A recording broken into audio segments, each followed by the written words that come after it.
Assalamualaikum warahmatullahi wabarakatuh. Kembali lagi dengan saya Akita Hayu, mahasiswa Psikologi Islam IAIN Salatiga semester 2. Kali ini saya masih membahas tentang filsafat manusia yang bertemakan asal-usul manusia.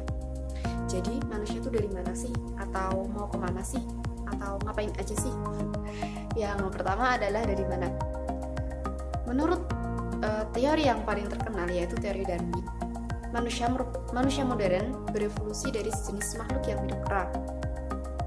Selama proses evolusi yang diduga dimulai dari 5 atau 6 abad yang lalu, terjadi beberapa peralihan yang dikelompokkan menjadi 4. Yang pertama, Australopithecines. Yang kedua, Homo habilis. Yang ketiga, Homo erectus. Yang keempat, Homo sapiens. Nah, dari manusia yang bentuknya seperti kera, secara signifikan berubah menjadi manusia yang sekarang kita lihat sekarang, yaitu menurut teori Darwin. Yang kedua adalah menurut Al-Quran.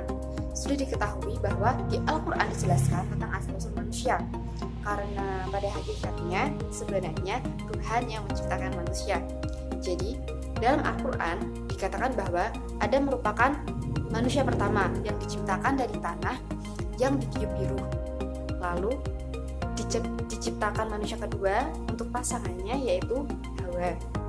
Allah menciptakan manusia berpasang-pasangan, maka Allah juga menciptakan Hawa dari tulang rusuk Adam. Hawa diciptakan oleh Allah untuk menemani Adam di surga, dan karena suatu hal bisa turun ke bumi. Yang kedua adalah manusia sebagai makhluk sosial. Sudah diketahui bahwa Tuhan bukan hanya menciptakan satu manusia, tetapi mengembangbiakkan menjadi berjuta-juta manusia seperti yang kita lihat sekarang. Kenapa Tuhan menciptakan banyak manusia? Karena manusia pada hakikatnya merupakan makhluk sosial, membutuhkan satu sama lain. Eksistensi manusia pun berhubungan dengan manusia lain. Tidak bisa dong manusia dikenal tanpa ada orang yang mengenal. Pada sejak lahir manusia juga sudah berhubungan dengan lingkungan sekolah, lingkungan sosial. Yang pertama adalah keluarga. Lahir pun manusia juga lahir dari seorang ibu. Nah, manusia pasti juga membutuhkan manusia lain kan? Setidaknya untuk dia lahir atau penyebab kenapa dia lahir. Seperti itu.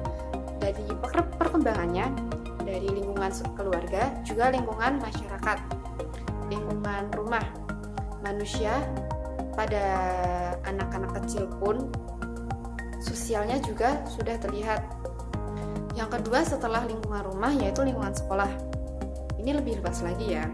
Yang selanjutnya merupakan lingkungan masyarakat, yang masyarakat di luar yang merupakan masyarakat umum. Selanjutnya adalah kemana perginya manusia setelah manusia hidup di dunia. Pada hakikatnya manusia kan awalnya tidak ada, lalu diadakan, pasti nanti juga bakal tidak ada lagi. Nah, banyak banget teori yang membahas tentang kemana perginya manusia setelah dia hidup di dunia. Menurut Plato, dalam teori dualisme, manusia terdiri dari jiwa dan badan. Badan mati karena bersifat jasmaniah, serta jiwa tidak mati karena bersifat rohaniah.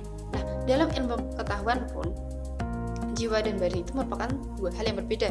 Pasti ada satu hal yang mengatur semuanya yang ada di dunia ini. Itu diyakini sebagai Tuhan. Oke, lalu kemana sih perginya manusia? Dalam beberapa agama atau beberapa teori sudah memiliki bahasa masing-masing. Yang pertama adalah Romawi dan Yunani yang mengatakan bahwa alam setelah dunia merupakan Hades. Yang kedua adalah Yahudi. Manusia meninggal telah diterima di pangkuan Abraham. Yang ketiga merupakan pandangan Buddha, itu namanya Nirwana. Selanjutnya pandangan Hindu membahasakan sebagai reinkarnasi. Yang terakhir adalah Islam yang menjelaskan bahwa setelah manusia hidup di dunia akan ada alam akhirat, yaitu yang finalnya ada di neraka atau di surga, Jahanam atau Firdaus, seperti itu. Dari teori yang sudah dijelaskan di atas, sudah bisa dikatakan bahwa setelah manusia hidup di dunia, ada alam lain yang akan ditempati oleh roh manusia, bukan jasadnya. Kalau jasad setelah manusia meninggal akan dikuburkan ke dalam tanah, tetapi setelah manusia meninggal, roh masih akan tetap hidup, tetapi berada di alam yang lain yang bukan alam dunia. Oke, jadi pada intinya sudah dikatakan bahwa manusia dalam pandangan Islam, manusia berasal dari surga, dan pada akhirnya yang manusia terpilih akan kembali lagi ke surga. Oke, baiklah, demikian materi yang dapat saya sampaikan. Maaf sekali apabila dalam materi kali ini terdapat berbagai kesalahan. Bisa kalian sampaikan kesalahan, bisa kritik dan saran disampaikan di bawah. Silahkan tinggalkan jejak.